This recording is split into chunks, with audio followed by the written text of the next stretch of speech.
¿Cómo puede ser que el barril del petróleo en la variedad West Texas Intermediate se haya desplomado hasta menos $40 el barril?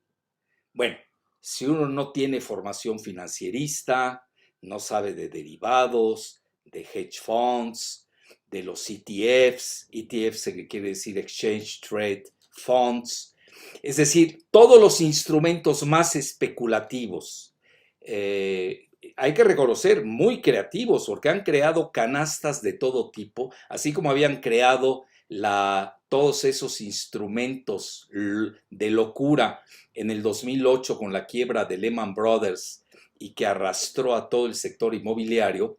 Bueno, pues lo mismo sucedió ahora con el precio del barril del petróleo, donde contratos a futuro pues se embotellaron, así como en la salida de un cine cuando da el pánico, pues todos se aglomeran para salir, cuando alguien grita incendio, y aquí pues el incendio era nada menos que empezó a caer el precio del barril y se sumaron otros contratos a futuro y desplomaron el precio hasta menos 40, se dice fácil.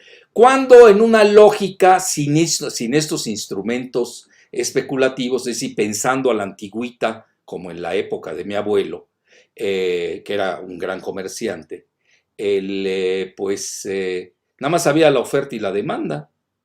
Pues eso ya no existe. Hoy quien quiera meterse a hablar de oferta y demanda, pues está viviendo en el siglo medieval, no tiene nada que ver. Y eso es lo que está distorsionando al mundo y es una de las armas, curiosamente, que Estados Unidos usa para someter al resto del mundo, con esas armas financieristas que manejan como se les da la gana, porque además ellos controlan Wall Street, controlan la cotización, lo que le llaman benchmark, la cotización del West Texas Intermediate, que es esta variedad de petróleo que precisamente se conglomera en una encrucijada, en una ciudad de 1,700 habitantes, donde apenas hay un Kentucky chicken, fried chicken, y ahí en esta ciudad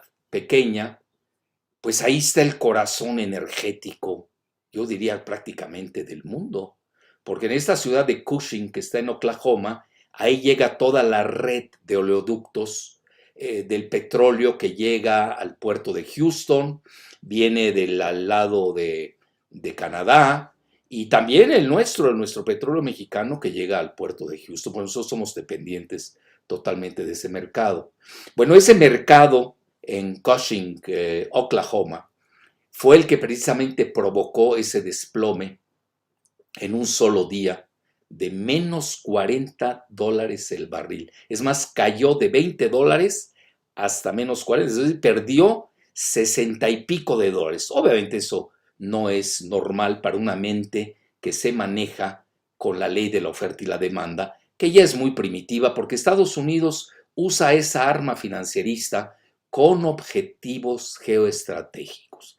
Aquí, por eso yo cuando escucho hablar a toda esta cacofonía de ignorantes, de charlatanes, y no los quiero ahorita porque estoy en buen plan, porque estoy tranquilo, no voy a burlarme así, literalmente, de todas las barbaridades que han dicho esta cosa, ¿cómo se llama? Leo Zuckerman, la otra cosa, un exguerrillero ahí de la Aragón, que ahora es gato de Marta Fox, que se llama Pascual Beltrán del Río, que ese no sabe ni leer y ahora nos viene a decir que es un error, que esto es lo del petróleo en México, que hay que acabar con dos bocas, que hay que... Y se ponen a decir una serie de barbaridades, que realmente si hubiera un examen de petróleo, pues nunca lo pasarían, no pasarían del kinder, no saben nada, son medievales, además de charlatanes. Bueno, a lo que yo quiero llegar, no quiero perder mi tiempo con estos personajes de pacotilla que desinforman, por desgracia, a la población y no faltan borregos, así como Hamelin le seguían las ratas a su flauta, pero para matarlas, para llevarlas al precipicio. Igualmente sucede en México. Por eso yo creo que hoy vamos a tener una charla amena. Les voy a decir más o menos cómo funciona esto del petróleo, empezando en referirles que yo tengo un libro que se llama Los 5 precios del petróleo. Es decir, no hay un precio del petróleo. Aquel que crea que el petróleo es de oferta y demanda, bueno, prefiero que me lo diga un pepenador de Santa Fe que tiene mayor cultura que estos charlatanes de los que acabo de hablar. Además tienen intuición y son honestos. Un pepenador de Santa Fe es más honesto que todos los megachayoteros que tiene Televisa, como el López Dóriga, el Krause, el Arreola, toda esa fauna, el Loretito, todo. Un pepenador por lo menos es honesto y gana su vida a ese nivel. Entonces, a lo que quiero llegar es de que la oferta y la demanda es un precio, sin duda alguna es la base del spot, del mercado spot, es decir, del mercado que se está moviendo en ese momento. Sí, pero aquí ya en el siglo XXI, y ya había empezado desde que se cayó la URSS, precisamente es donde ahí Estados Unidos empieza a usar su arma financierista, que le está causando grave daño, porque ahorita esto que hizo que los dos financieristas que movieron la especulación en Wall Street, bueno, en el mundo realmente hoy se cotiza en cualquier lado, los famosos ETFs, que son, repito, ETF en inglés, son Exchange Trade Funds, son fondos de intercambio comercial, esa sería la traducción aproximada en español. Y estamos hablando que son una fortuna. Más o menos les doy los datos así de memoria, se los digo, del año pasado, en 2019. Estaban los ETFs en alrededor de 6.2 millones de dólares. Trillions en anglosajón, así, de ese tamaño. Millones de millones, 10 a la 12ª potencia. 6. ¿Ustedes saben qué es eso? Estamos hablando de que nada más con ese papel especulativo tienen aproximadamente 5 o 6 veces más que todo el Producto Interno Bruto de México. Estamos hablando de una cantidad monstruosa. De esos 6.2 trillones, Estados Unidos tiene alrededor de 4 trillones. Ya en otra ocasión me meteré más a fondo para explicarles cómo se mueve esto de los ETFs. Ahora, una pregunta tonta. ¿Por qué será que Estados Unidos tiene 4 de los 6.2 trillones de dólares? Porque con eso controla los mercados, todas las cotizaciones, esa es la realidad. Y ya poco a poco China se ha ido metiendo, la Unión Europea también juega a ellos, pero nadie al nivel de Estados Unidos, nada más que a veces pues se equivocan, que causan grandes pérdidas, distorsionan los mercados, toda esa oferta y demanda muy elemental, los distorsionan. ¿Y qué sucede? Bueno, pues lo que pasó. Y hasta llegan a hacerse el harakiri. ¿Por qué razón? Porque hoy Estados Unidos, en realidad, la mayor parte de su producción de petróleo proviene del famoso Shell Oil Gas, es decir, del petróleo o gas lutita. A mí un amigo mío geólogo, yo antes manejaba muchos términos, decía que era al Shell, Shell se escribe S-H-A-L-E en inglés, equivalía, yo le llamaba esquisto, muchos otros le llamaban también grisú, otros le llamaban petróleo bituminoso, y ya un amigo geólogo de la UNAM, que tenemos extraordinarios profesionistas, y yo tengo mucho contacto con ellos.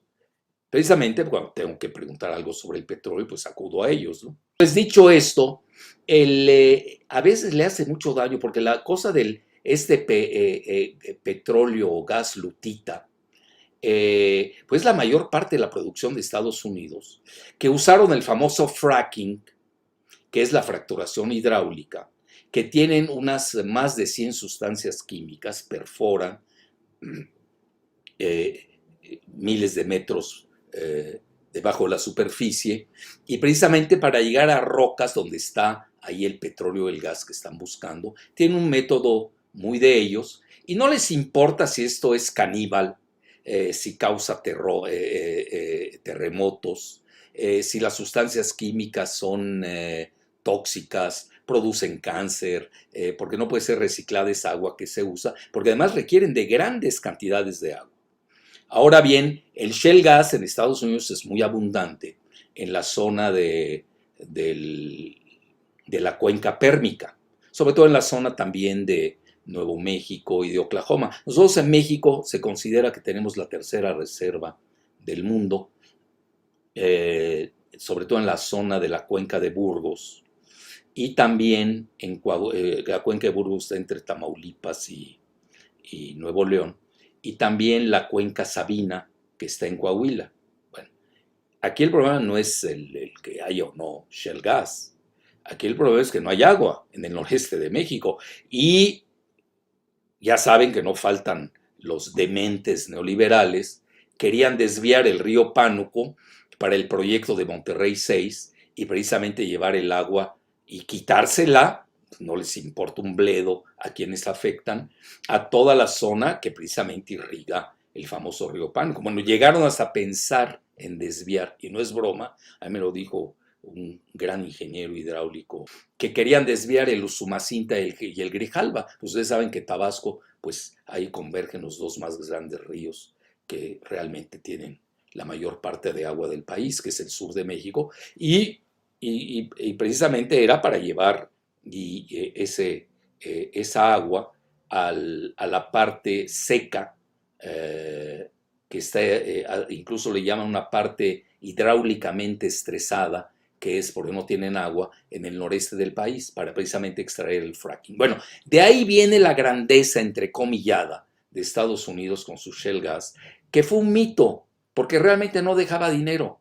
Estaban perdiendo, todos los que hicieron el proyecto del fracking con el shale gas, estaban perdiendo dinero en Estados Unidos. Yo lo escribí ad nauseam, como se dice, hasta el cansancio, y que esto tenía que venir, la quiebra del shale gas. ¿Por qué? Porque ya no estaban ni siquiera pagando los intereses que debían a la banca de Wall Street, obviamente apuntalados por la Reserva Federal, porque para Estados Unidos el petróleo, que dependía mucho del Medio Oriente, ya se volvió un asunto geoestratégico. El único lugar del mundo donde dicen los neoliberales que el petróleo no sirve es en México. Bueno, dicho esto, y por eso estamos pagando todo el desastre petrolero que dejaron Calderón, Fox, nada más con ellos tuvimos 500 mil millones de dólares de ingresos por petróleo. ¿Ustedes que escucharon bien la cifra? 500 mil millones de dólares de ingresos. ¿Dónde está ese dinero? Bueno, yo sí sé, pero dejémoslo ahí. Entonces, y obviamente con Peña, que él y Videgaray, yo diría Videgaray antes que Peña, pues ya regalaron sobre todo el petróleo de aguas profundas de México a las petroleras anglosajonas. Bueno, dicho esto, a Estados Unidos se propulsó al primer lugar mundial, a la par de Rusia y de Arabia Saudita, gracias al famoso shale gas. Bueno, ¿qué pasó este famoso día donde se desploma a menos 40 el barril del petróleo?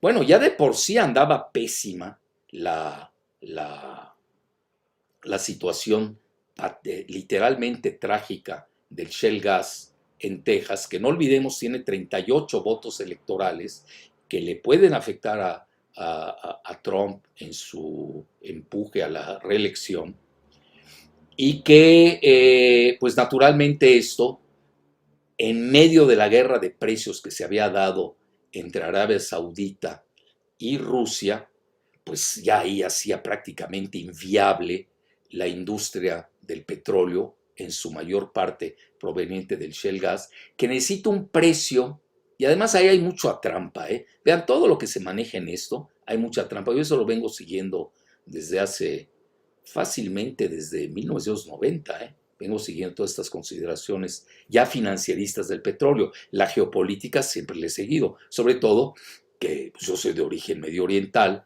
pues el Medio Oriente era el centro y reservas de toda el petróleo a nivel mundial, que desde que Roosevelt y el rey saudita Ibn Saud hicieron su famoso acuerdo precisamente de complementariedad energética entre los dos países, lo cual le dio un gran poder a Estados Unidos, y de ahí se explica por qué la importancia del Medio Oriente para Estados Unidos, por la cuestión energética. Si el mito de Prometeo en la leyenda griega no es nuevo, es decir, el ser humano siempre ha estado en búsqueda de la energía perdida. Y hoy, precisamente, Estados Unidos llegó a un grado tal de arrogancia que el mismo Trump llegó a decir que ya tenían el dominio energético, gracias precisamente al shale gas. Entonces vean el efecto boomerang. Si ya con un precio de 30 o 20 dólares el barril, la industria del shale gas en Estados Unidos era inviable, imagínense con un precio de menos 40. Bueno, pues se atronó literalmente. Vean, en esos momentos es un tema extensísimo. Ya empiezan a quebrar empresas tejanas de petróleo, empiezan a cerrar pozos, y hay pozos que a veces cuesta mucho cerrar un pozo. Es nada más decir, ya lo cierro y se acabó, cuesta. Y a veces hay pozos que son añejos que ya no se pueden recuperar. Digo, es todo un tema en realidad. Bueno, lo que me quiero centrar, y eso es lo básico, es de que yo siempre propugné que habían 5 precios del petróleo. Incluso escribí un libro en 2006, lo digo con humildad y rigor. Ese libro está disponible en mi portal, alfredojalife.com. Y yo cada 3 años, los libros que escribo, sean buenos o malos, los subo en forma gratuita a mi portal. Entonces así los pueden disponer de este libro, Los 5 precios del petróleo, que curiosamente lo hice con otros samaritanos, aunque no lo crean, argentinos, muy generosos, que ellos me imprimieron el libro. Entonces, ese libro ahí está, lo pueden, está en mi portal, lo pueden bajar en forma gratuita, y ahí hablo de los famosos 5 precios. Bueno, ¿cuáles son los 5 precios? Les digo con humildad de rigor que varios exmandatarios de América del Sur, del Medio Oriente e incluso de China, tenían de libro de cabecera este libro, poco conocido, porque además yo ni lo coloco así para hacer que sea un bestseller o que se venda mucho. Bueno, dicho esto, primer precio del petróleo, el económico. Lo sabe, ya les dije, hasta un pepenador muy respetable de Santa Fe. La oferta y la demanda. Que ese es el spot market, es de inmediato, ahí está, pero no tiene nada que ver con la realidad del mercado petrolero. El segundo precio, no me detengo en el primero porque ya les dije que eso lo sabe cualquiera. El segundo, pero no es la mayor parte del mercado. Hoy los mercados tienen instrumentos financieristas muy sofisticados que a veces ni ellos los entienden. En segundo lugar, yo pondría el precio geofinanciero del petróleo. Bueno, ¿cuál es este? No es lo mismo cotizar el petróleo en dólares, que es su cotización real, y eso le da la gran fuerza al petrodólar, que con el proyecto que, por ejemplo, tiene ya China con su famoso petroyuan, que no ha cuajado, que decirlo abiertamente. Lo pensaban hacer con trueques de barriles rusos y con la monetización en la plaza de Shanghai, pero todavía no cuaja. Pero naturalmente esto que sucedió en Cushing, Oklahoma, va a derivar en acelerar porque en esto hay vencedores y perdedores. No crean que ese día todo el mundo perdió. No, hubieron muchos que ganaron, hicieron fortunas. Nada más los depósitos que se encuentran en Cushing, Oklahoma, pues nada más, ahí los estaban rentando al doble, donde se ponen precisamente los inventarios de petróleo. Unos hasta el triple ganaron, más en esta situación, porque no sabían dónde colocar el barril del petróleo. en esos momentos porque se aglutinaron precisamente en esta famosa encrucijada de oleoductos. Bueno, y luego tienen que el dólar sigue siendo el rey en materia del petróleo. La muerte de Saddam Hussein en gran parte se debe a que osó querer cotizar el precio del petróleo en euros, y eso pues le valió a Irak 2 invasiones, del papá y del hijo de los Bush. Y acuérdense que los Bush son petroleros. Y luego tenemos también que el mismo Gaddafi, cuando se atreve a pensar en cotizar el gas, porque digo, Libia tiene más gas que petróleo, se atrevió a pensar en términos de cotizarlo en euro, pues ya vieron que literalmente lo sodomizaron.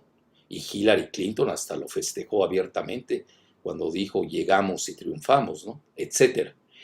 Bueno, es un juego muy riesgoso el de la cotización del petróleo. Y a mi juicio, hoy en día, el gran poderío de Estados Unidos de ahí deriva.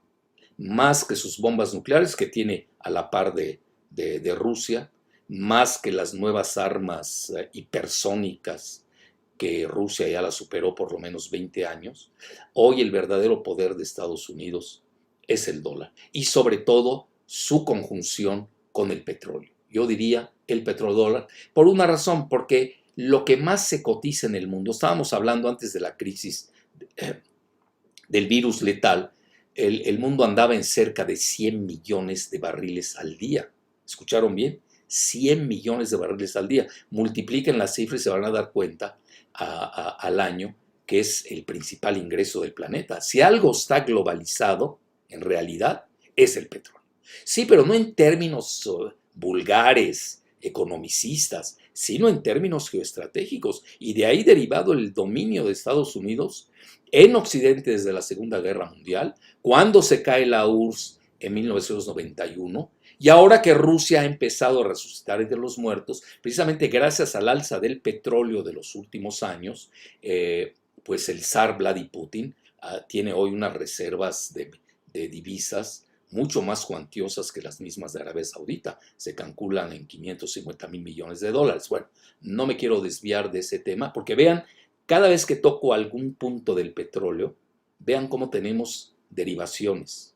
Es decir, es un juego muy complejo, no es así tan sencillo como a veces lo intentan propalar. Entonces ahí tenemos el dólar, sigue siendo, por eso es muy importante la cuestión financiera. Se viene la lucha del petro-yuan contra el petrodólar, sin duda. Pero esto todavía falta tiempo. Vamos a ver qué queda de esta debacle que sucedió con el West Texas Intermediate, que es la variedad tejana, y hablaremos luego. Ahora, aquí hay algo muy importante que sí tengo que hacer un hiato, con H, hiato, un paréntesis. Si ustedes se dan cuenta ese día, en realidad hay dos cotizaciones muy importantes porque los anglosajones siempre han controlado el mercado del petróleo. Recordarán ustedes el famoso libro clásico de Anthony Sampson, S-A-M-P-S-O-N, que era un clásico, teníamos que leer hasta en secundaria, que eran The Seven Sisters, las 7 hermanas, eran las 7 grandes petroleras. Bueno, no me quiero extender en esto, pero sí les quiero decir que esas 7, debido a todos los factores en juego en el mercado del petróleo, las 7 eran anglosajonas, es decir, siempre han dominado el mercado del petróleo las anglosajonas. Nunca dejaron a China, nunca dejaron a Rusia y grandes productores del petróleo. Una cosa es poseer el petróleo, pero otra es comercializarla. Entonces ellos tenían todo. Tenían el control geopolítico, tenían el control de los mercados. Evidentemente, pues hacían lo que se les daba la gana con el precio del petróleo. Y aquí cabe señalar que la variedad Brent, eso es importante, pues no perdió tanto. Estaba en $20 el barril, mientras la variedad tejana del WTI andaba en menos 40. Bueno, ¿y para qué se debe este gap, como le llaman, esta gran brecha? Bueno, y ahí entramos al juego de los inventarios. Resulta que la variedad Brent, que es a donde veía, es lo que maneja el mercado del Mar del Norte, donde precisamente ahí tiene Inglaterra parte de sus reservas, y también todos los, Noruega, sobre todo, que, que tiene grandes reservas de petróleo, y por eso le llaman el del Mar del Norte, toda esta variedad Brent, a ellos se suman las variedades del Golfo Pérsico, de las petromonarquías árabes. Pero ellos no tienen su cotización ni las dejan. Vean, yo que he seguido mucho este tema, ya les dije desde hace 20, 30 años, ya me sé, ya me perdí. Yo había seguido mucho que Irán estuvo a punto de lanzar su propio mercado de cotización del petróleo en la isla de Jark, en el Golfo Pérsico. Incluso yo una vez que estuve en Irán, pedí que me llevaran a la isla para conocerla, ¿no? Porque pues es fascinante, pues hubiera trastocado el juego internacional. Lo que pasa es que en ese momento, y aquí sí hay que entrar a la geoestrategia para que vean que no es un vulgar juego de oferta y demanda, en ese momento yo recuerdo, pues Irán no tenía dientes. Bueno, ahorita tiene un poquito más de dientes, ya le crecieron los molares y los caninos, pero en ese momento no los tenía. Y ahí hubo yo creo que un arreglo tras bambalinas para posponer el lanzamiento del mercado petrolero desde la isla de Jark en el Golfo Pérsico de parte de Irán. Algo sucedió. Incluso habían británicos, ya saben, la pérfida Albión siempre juega 10 bandas, estaba detrás de ello y algo sucedió y de repente se dejó de hablar de ello. Bueno, hoy la realidad es la siguiente. Vean, mientras el WTI o el West Texas Intermediate se desplomaba a menos 40, el Brent se mantenía, andaba en 20, 30, no sufrió la misma debacle. Bueno, ¿por qué razón? Y ahí entramos al juego de los inventarios. Sucede que el petróleo que llega a Cushing, en Oklahoma, bueno, ahí están todos los oleoductos. Y de repente se aglutinaron por las ventas masivas a futuros que vencían ese día y ya no tenían dónde colocarlos, entonces preferían venderlos y deshacerse de ellos, pues no había dónde. Quizás les costaba más caro estar buscando un depósito en esta ciudad de Cushing.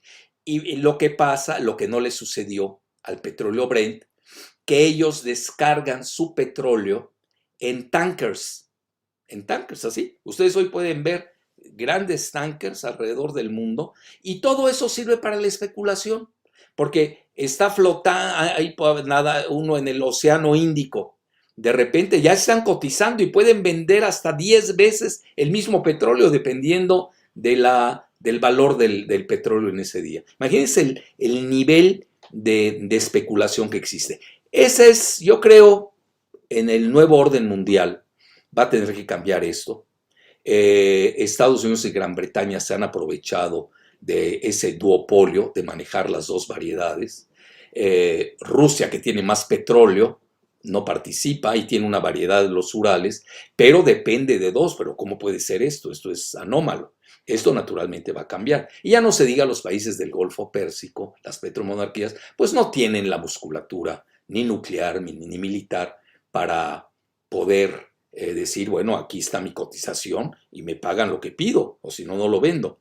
Entonces ellos también dependen de recursos, de ingresos, y todos están en ese mismo jueguito de los inventarios, de las cotizaciones, que, guste o disguste, dependen de Wall Street y la City en Londres.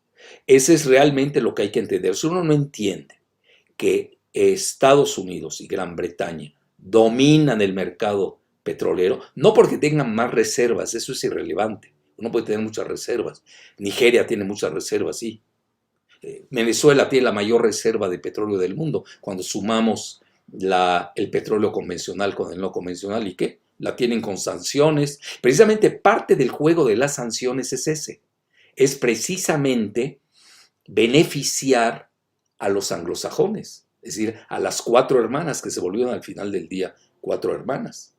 Entonces, ya llegamos al segundo punto, que es el precio, para entender por qué el dólar. Obviamente, si existiera el imperio británico, pues sería la libra esterlina, pero ya ni hay imperio británico, la libra esterlina flota artificialmente en el planeta. Entonces ya llegamos ahora al tercer precio, que es el especulativo, que ya de cierta manera ya se los adelanté cuando les hablé mucho de que es un mercado de derivados, toda la panoplia de derivados, no acabaría options, hedge funds, fondos de cobertura de riesgo, ahora estos ETFs o Exchange Trade Funds, etcétera. Estamos hablando de un mundo descomunal. Vean, cuando yo escribí el libro en 2006, no se hablaba tanto de los ETFs. Es más, ahora que estaba revisando por ahí del 2005, cuánto dinero había en ETFs, pues no había tanto, ¿eh? No se manejaba tanto, había como 205 mil millones de dólares. Hoy estamos hablando de 6 millones de millones, trillones en anglosajón. Estamos en una monstruosidad. Entonces, hoy ha variado mucho más que la época en que yo escribí el libro. Si yo hiciera hoy un agregado, pues nada más lo haría en la parte esta donde me he detenido mucho, que es la de los inventarios, el desacoplamiento o la brecha entre la variedad Brent y el WTI, los tankers, hablaría mucho de Cushing en Oklahoma, quienes manejan ese mercado. Por ejemplo, ya se sabe que la tercera parte de los ETFs que tronaron ese día, pues pertenecen a una gran empresa de ETFs que se llama USO, que es United States Oil. Ellos manejan casi el 30% de ese mercado. Es decir, es casi un oligopolio de Wall Street. Eso no existe. ¿Y dónde están las reguladoras? ¿Dónde está el NYMEX? ¿Dónde está el Securities Exchange Commission? Etcétera. Ya no me quiero perder en eso. Naturalmente, en Estados Unidos van a tener que repensar, sobre todo Trump, que tiene que rescatar a Texas. Lo va a tener que hacer, pues si no pierde la elección, así de fácil.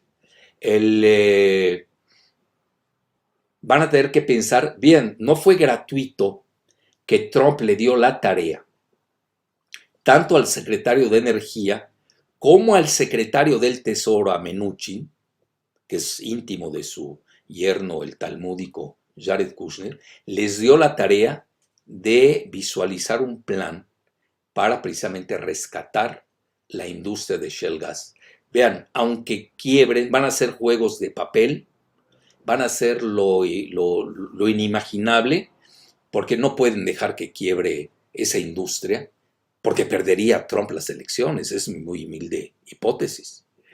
Y si dejan, bueno, pues dejan que, ya saben, lo de siempre, dejan quebrar a los pequeños, pero nunca tocar a los grandes, y menos aquellos que están ligados a los grandes, a los megabancos de Wall Street. Aquí el problema ya no es que quiebre la industria del shale gas en Estados Unidos.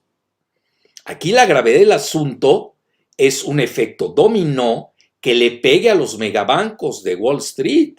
E imagínense a casi 6 meses y pico de la elección del 3 de noviembre en Estados Unidos. Bueno, sería la sepultura de Trump, que manejó no mal lo que le sigue, igual de pésimo que manejó la pandemia del COVID-19, etcétera. No me quiero detener en eso, pero obviamente no manejó bien la cuestión petrolera. Arabia Saudita depende totalmente de él. Esa guerra de precios nunca debe haber llegado a ese nivel. Y Rusia pues está dispuesta a aguantar 10 años. Y Rusia, pues con Rusia no es un país bananero al que le puedan decir qué tiene que hacer. Y Rusia dejó correr la jugada de guerra de petroprecios porque Trump, y eso poca gente lo está diciendo, en el inicio estaba a favor de la baja del petróleo. Él realmente no sabe mucho de finanzas, ¿eh? Él es real estater, pero no sabe así de finanzas, siempre le ha tenido pánico a las finanzas. Y una vez leí en una de sus biografías una entrevista que le hizo Playboy hace muchos años, donde él decía que para él lo más importante era el cash. Cash is king. Él no cree mucho en todas las cuestiones financieras. Y también cree mucho, pues por eso tenía casinos, ¿no? Pues ahí es donde gana el cash, ¿no? Y sobre todo los bienes inmuebles, ¿no? Etcétera. Pero Mnuchin, que viene de Goldman Sachs, sin duda entiende muy bien esto. Van a buscar algún método creativo financierista para precisamente sostener esta pirámide de papel que ya no saben qué hacer con ella. Bueno, yo regresando para el tercer precio, que es el especulativo, recuerdo perfecto en 2007, y yo creo que es el economista que más sabe de petróleo en el mundo. No vayan a creer que son los del ITAM, son cucarachas, por favor, no saben nada. Han destrozado el petróleo mexicano. Nunca entendieron la dimensión geoestratégica del petróleo mexicano. Yo incluso tengo allí algunas ideas creativas para rescatar a Pemex, que por motivos obvios, pues no los puedo decir en público. Y ya prometí que le voy a hacer llegar al presidente una idea, no crean que les voy a mandar un estudio enciclopédico, en una tarjetita. No necesito uno más. ¿Cuál es mi idea para rescatar a Pemex? Que no puede seguir pensando Pemex en términos de Lázaro Cárdenas. Esto ya pasó. Vean cuándo sucedió eso. En oferta y demanda, eso no. Pemex tiene que entrar a la modernidad, si a eso le llamamos modernidad, o a ese jueguito financierista, o por lo menos negociar algo con Wall Street y no ser siempre sujetos pasivos de decisiones ajenas. Acuérdense que mi teoría hoy de quiénes van a ser los vencedores en la época del post-COVID-19 es aquellos que estén más cerca de la autarquía. Es decir, los países que se acerquen más al horizonte de la autosuficiencia, que no existe nadie en el mundo, porque todos son dependientes uno del otro. Sí, pero hay unos más dependientes que otro, como hubiera dicho Orwell en su famosa Rebelión de la Granja. Quienes más se acerquen a la autarquía son aquellos que van a ser los vencedores. Y no, obviamente se nota, sin duda, va a ser China, Rusia, Estados Unidos también es un país, no hay que subestimarlo, que esto ya no es la superpotencia, pero tampoco es un país bananero. Eso también explota a los países bananeros que se dejan. Ya ves que no tienen opciones, pero en realidad Estados Unidos hay que tenerlo, no hay que ser. Yo por eso la hipótesis del mundo tripolar la sigo manteniendo, si no, pues no pasa nada, la cambia uno y ya, no, pues me equivoqué, ¿cuál es el problema? Hay siempre que ajustar las hipótesis de trabajo. Entonces yo sí veo que es la autarquía. Entonces en México tenemos que empezar a tener otra mentalidad, de tener la mentalidad de autosuficiencia, autárquica, y no ser dependientes y ser parásitos de lo que hagan los demás, etcétera, etcétera. Bueno, es todo un tema que un día les prometo le dedicaré un video especial. Entonces, regresando a esto, cuando yo leí a Philip Verleger, escribe Verlger, un famoso paper, creo que lo escribió en International Economy, en invierno de 2007, habla, y me llamó mucho la atención, porque yo era un aficionado en términos del petróleo. Ustedes me preguntan de qué color es el oro negro, pues ni sé de qué color es el petróleo, en mi vida lo he visto. He visto chapopote en las playas ahí que contaminaban en el Golfo de México y en el Caribe, pero realmente así decir que yo sé del petróleo, pues, sí sé de lo que les estoy hablando, pero así conocer la extracción, hay muchas especialidades que emanan de esta joya todavía geoestratégica del siglo XXI. Y aprovecho para hacer un paréntesis. Aquellos que ya empiezan a gritar que las energías alternativas, las renovables, vean, nadie está en contra del progreso. Va a haber siempre alguna nueva materia. Se habla incluso del hidrógeno. Me pasaría también todo un video hablando de ello. Nadie va a detener el progreso. Lo que ves es que estamos todavía en la fase del petróleo, ¿no? Quizás en la fase final, ¿no? Unos dicen ya es el fin de la era. Bueno, ¿y qué lo va a sustituir? Las energías renovables todavía son muy caras y hay que abastecer el mundo de energía. Ahorita tuvimos un gran tropezón a nivel mundial de casi 30 millones de barriles de petróleo diario. Pero esto no va a continuar. Digo, pongamos que en invierno pues van a reanudar los vuelos de aviones, van a reanudar bueno, así lo esperamos, ¿no? La vida no se va a acabar. el, todo el supply chain, como le llaman, ¿no? Toda la cadena de abastecimiento que tiene que ver con el petróleo, la gasolina, el diésel, etc., pues van a reanudar ahorita los automóviles que van a circular, etcétera. Vean, aquí ya hay una víctima primaria, ¿eh? Es los automóviles eléctricos. Se van a caer a la mitad, pero eso no quiere decir que no tengan futuro a 10 años. Eso es un gran tropezón, pero no se acaba el mundo, no exageremos. Entonces ahorita esa es una de las víctimas, hay que verlo, los carros eléctricos, todo lo que va a afectar, lo que tiene que ver. Se calcula hoy, estaba leyendo un artículo ayer, muy serio, que a la mitad la producción de carros eléctricos se va a caer a la mitad. Bueno, pero luego se va a reponer. Y en este sentido, regresando a las teorías de Berleger, sobre todo a sus estudios, de ese famoso paper, en 2007, comentaba, y me llamó mucho la atención, en 2007, insisto, vean, hace 13 años, de que yo mi libro lo saqué en 2006, entonces hay un año de diferencia. Y mi libro sigue vigente, nada más lo tengo que quizás agregar algunas cosas novedosas, sobre todo en el aspecto financiero. Y comentaba que Wall Street domina el mercado del petróleo. Y en ese momento, yo me acuerdo hasta cuando daba mis conferencias, solía dar el ejemplo de cómo era la cuestión especulativa del petróleo. Y daba este clásico ejemplo de que por cada barril real de petróleo, para que entiendan ustedes la especulación, por cada barril real de petróleo, enfrente existen 500 barriles de petróleo papel. ¿Me expliqué? Por cada barril, si yo extraigo un barril de petróleo, eso es uno. Pero enfrente, por el juego especulativo financierista, hago 500 barriles de petróleo papel, en papel. Y Estados Unidos y Gran Bretaña se lo imponen al mundo para comprarlos. Y es ahí donde juegan con el alza y la baja al antojo cuando les conviene.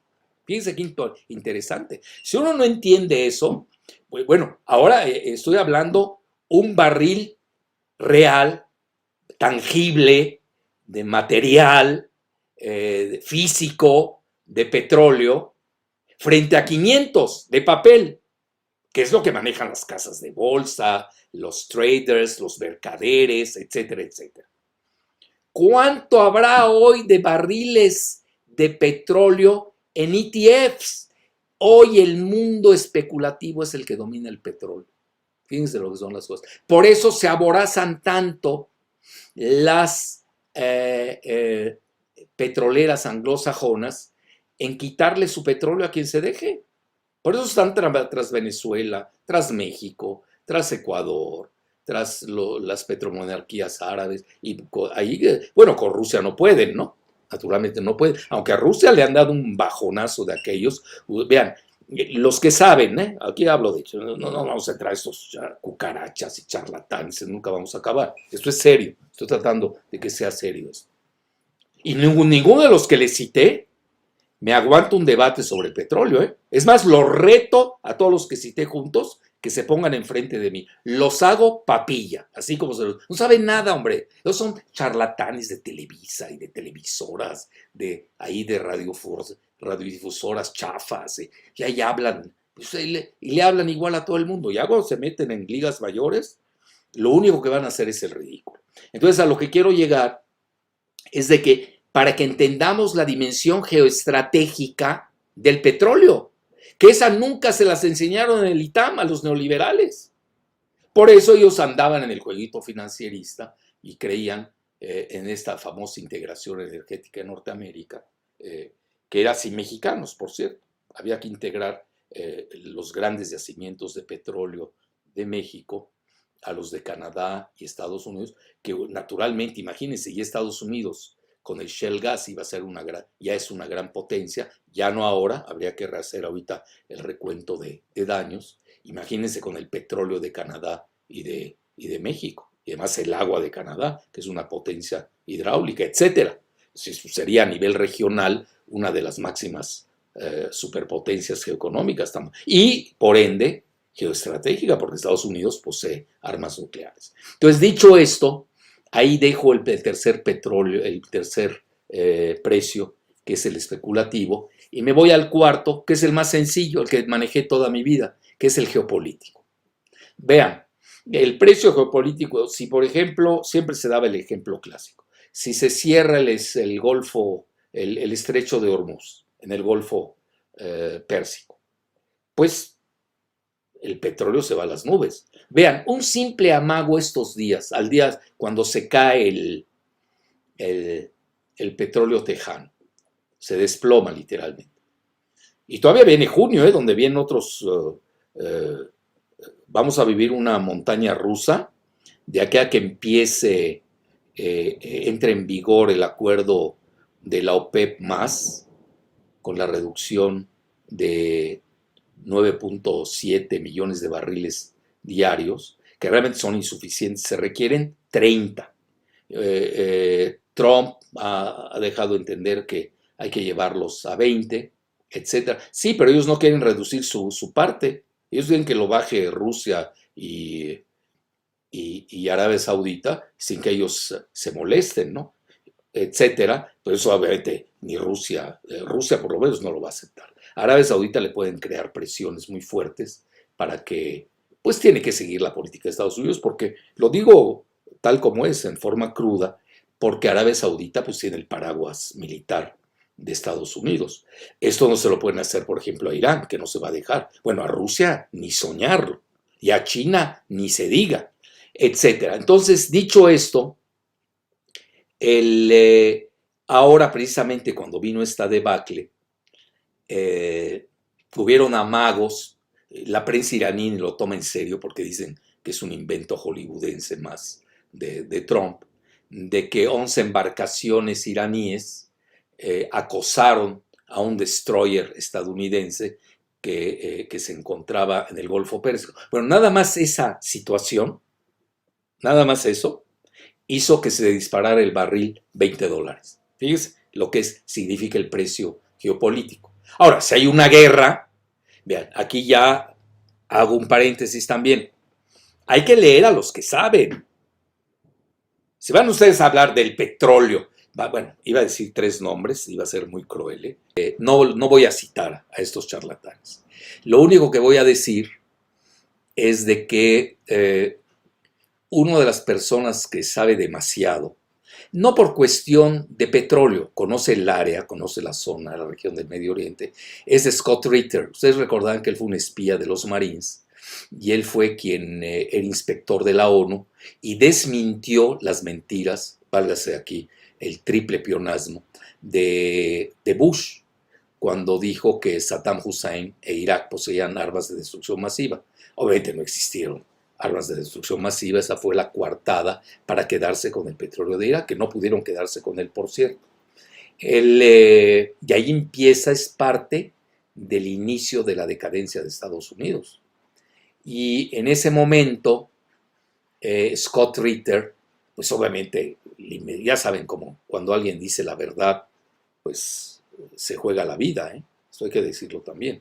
Scott Ritter fue perseguido amargamente, le inventaron cosas horribles, etcétera, etcétera, pero ha pasado la historia como el primero que se atrevió, un estadounidense heroico, tipo como Snowden, a ese nivel. No pongo al de Wikileaks porque es australiano, no es estadounidense, yo me refiero a estadounidenses, a Julian Assange.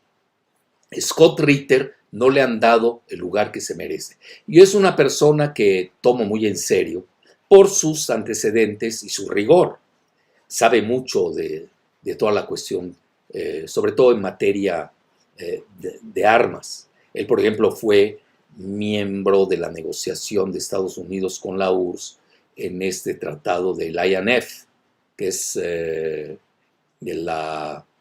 acuerdo de armas intermedias entre la URSS y Estados Unidos. Es una gente que sabe, por lo menos, qué es un misil, cómo se dispara, qué es una bomba nuclear, de eso sí sabe. Bueno, Entonces, me llamó mucho la atención que dijera que en estos momentos tanto el consejero de Seguridad Nacional de Trump, el nuevo, el que sustituyó al super pugnaz de Bolton, O'Brien, y Mike Pence, el secretario de Estado, exdirector de la CIA, y lo digo tal cual, evangelista sionista. Existe una denominación en Estados Unidos que se llaman Christian Zionists, evangelistas sionistas, que prefieren a Israel antes que Estados Unidos. Bueno, defienden los ideales de Israel mucho antes que Estados Unidos. Y Netanyahu ha explotado muy bien, hay que reconocerlo, esa línea con los evangelistas sionistas, no solamente en Estados Unidos,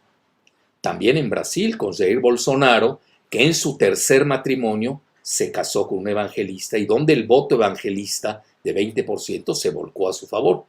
Esto hay que decirlo tal cual, cada quien saca su interpretación. Vean, yo no tengo nada en contra de la denominación evangelista, incluso en mi primaria estudié en un colegio presbiteriano en Mérida, porque mi familia quería que yo aprendiese inglés. No es nada personal, aquí estamos hablando de datos duros, crudos, y hay que saberlos interpretar. Entonces, este Mike Pence, que es evangelista sionista, ya está amagando con pegarle a Irak, que es un país árabe, para atraer, la mayoría de Irak son chiitas, las 2/3 partes. Vean, eso es lo bueno de haber viajado tanto. Yo conozco toda la región, todo. Y yo siempre le digo a mis alumnos, es más fácil que yo les diga qué países no conozco, a que les diga los países que conozco, que no acabaría. Incluso los invito a que viajen. Y cuando viajen, tienen que leer sobre los países que visitan, etc. Entonces, Irak, ahí todavía están los estadounidenses, y probablemente, y eso es a lo que están incitando O'Brien y Mike Pence, es librar una guerra en Irak para traer a Irán como anzuelo y ahí acabar de una vez por todas con Irán y hacer el cambio de régimen. Bueno, oigan, eso no es tan sencillo. Es muy interesante la hipótesis que emite Scott Ritter. Es decir, no estamos hablando de un pelagatos, estamos hablando de uno de los grandes pensadores en términos balísticos y misilísticos del Medio Oriente, que es estadounidense, por cierto. Y el artículo lo hace en Russia Today. Y precisamente dice, no vayan a cometer esa locura, porque Irán la están subestimando. Irán todavía no muestra su panoplia moderna de alta tecnología misilística. Todavía no la exhibe. Vean, esto no sale mucho en los medios de aquí, de Occidente, casi nadie lo sacó, de no ser un servidor que lo escribió además en el portal Sputnik ruso, donde colaboro una vez por semana. Por aquí estamos en otros temas. Realmente a nosotros no nos llaman mucho los temas, desgraciadamente, que a veces son muy importantes porque forman parte de los vínculos geoestratégicos en los que se quiera o no, a los que se quiera o no pertenece México. Bueno, entonces acaba de hacer una hazaña tecnológica Irán a 2 días del Ramadán, que es el día que empezó el viernes el ayuno musulmán, lanzó, y nadie se dio cuenta, ni los grandes espías de Occidente, lanzó precisamente un satélite militar que puso en órbita, que se llama Nur-1, Nur en persa quiere decir luz, y fue todo un éxito. Lo acepta incluso el Pentágono.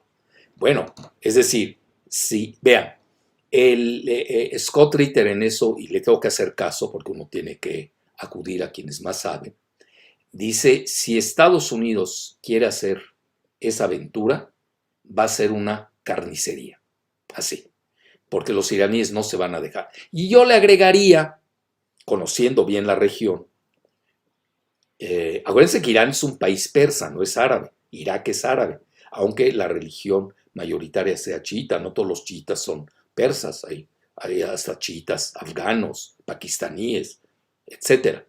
No hay que confundir religión con raza. Y aquí yo hice una acotación que incluso escribí para mi colaboración en el periódico La Jornada, donde colaboro 2 veces a la semana, en la columna Bajo la Lupa, de que Irán estaría dispuesta a tolerar por su misticismo. Es decir, si uno entiende cuál es la religión irán chiita, se da cuenta que ellos son propensos al, al martirologio y ellos podrían asimilar esas grandes pérdidas. Así como, acuérdense cuando asesinan con un dron al icónico general Soleimani. Muchos dijeron ya se va a rendir Irán y fue todo lo contrario. Hoy ven a partir de enero, cuando sucede el evento que ordena Trump de asesinar al general Soleimani, creyendo que con esto iban a arrodillar a Irán, sucedió todo lo contrario. Vean, hoy Irán está de vuelta, ahorita le ha pegado muy duro lo del coronavirus, tiene más de 5,000 y pico de muertos, es el mayor número en todo el Medio Oriente, pues debido a las sanciones, ¿no? A la asfixia tremenda que con la que le ha pegado Trump, que se salió precisamente del acuerdo nuclear que había conseguido Obama con la teocracia iraní.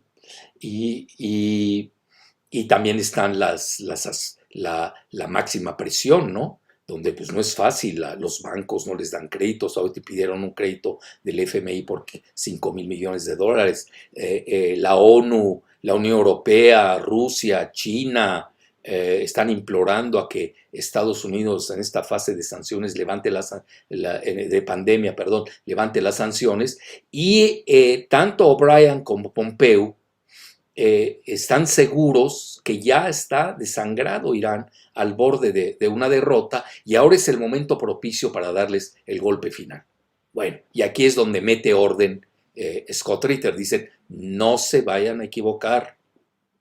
Y aquí yo hago otro paréntesis, vean, si en Estados Unidos no están aceptando el número de víctimas que tienen, obviamente que no le deseamos ni al peor enemigo, por el virus letal.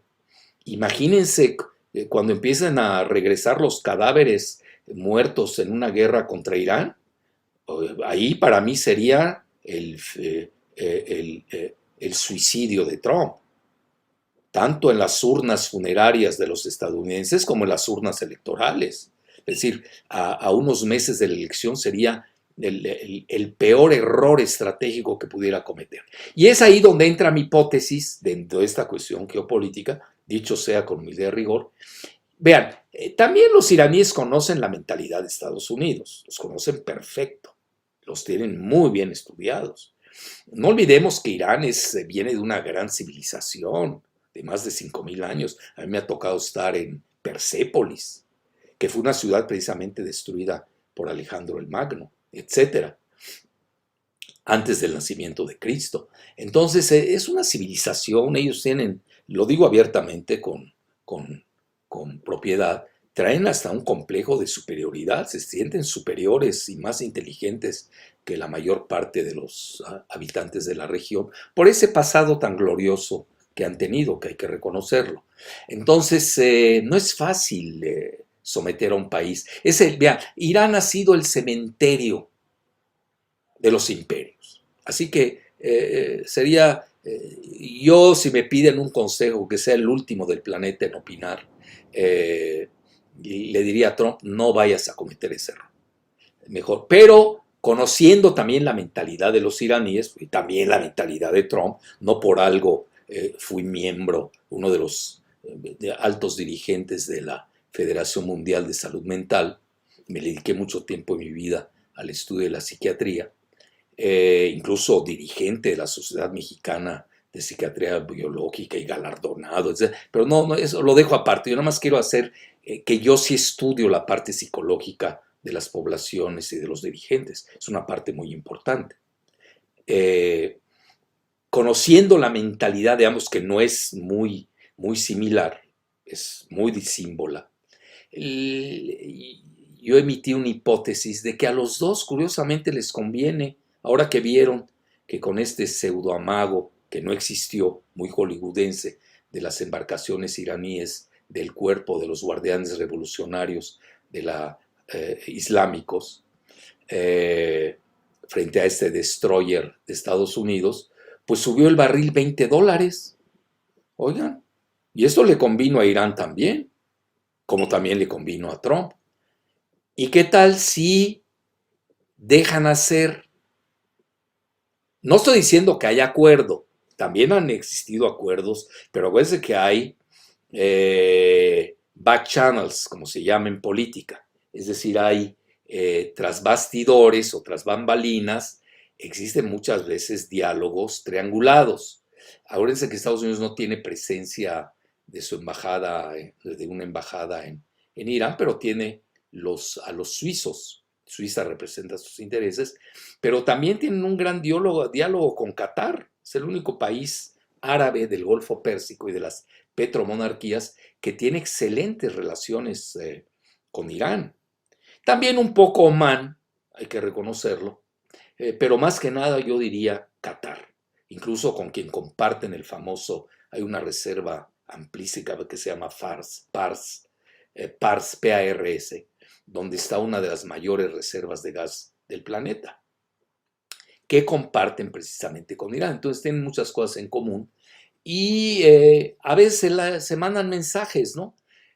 Y ahí yo como que mi hipótesis es que más que una guerra, que no le conviene a los dos, porque perderían, obviamente Irán perdería, Irán no es una superpotencia, es una potencia regional, pero no llega al nivel de Estados Unidos, tampoco hay que enloquecer.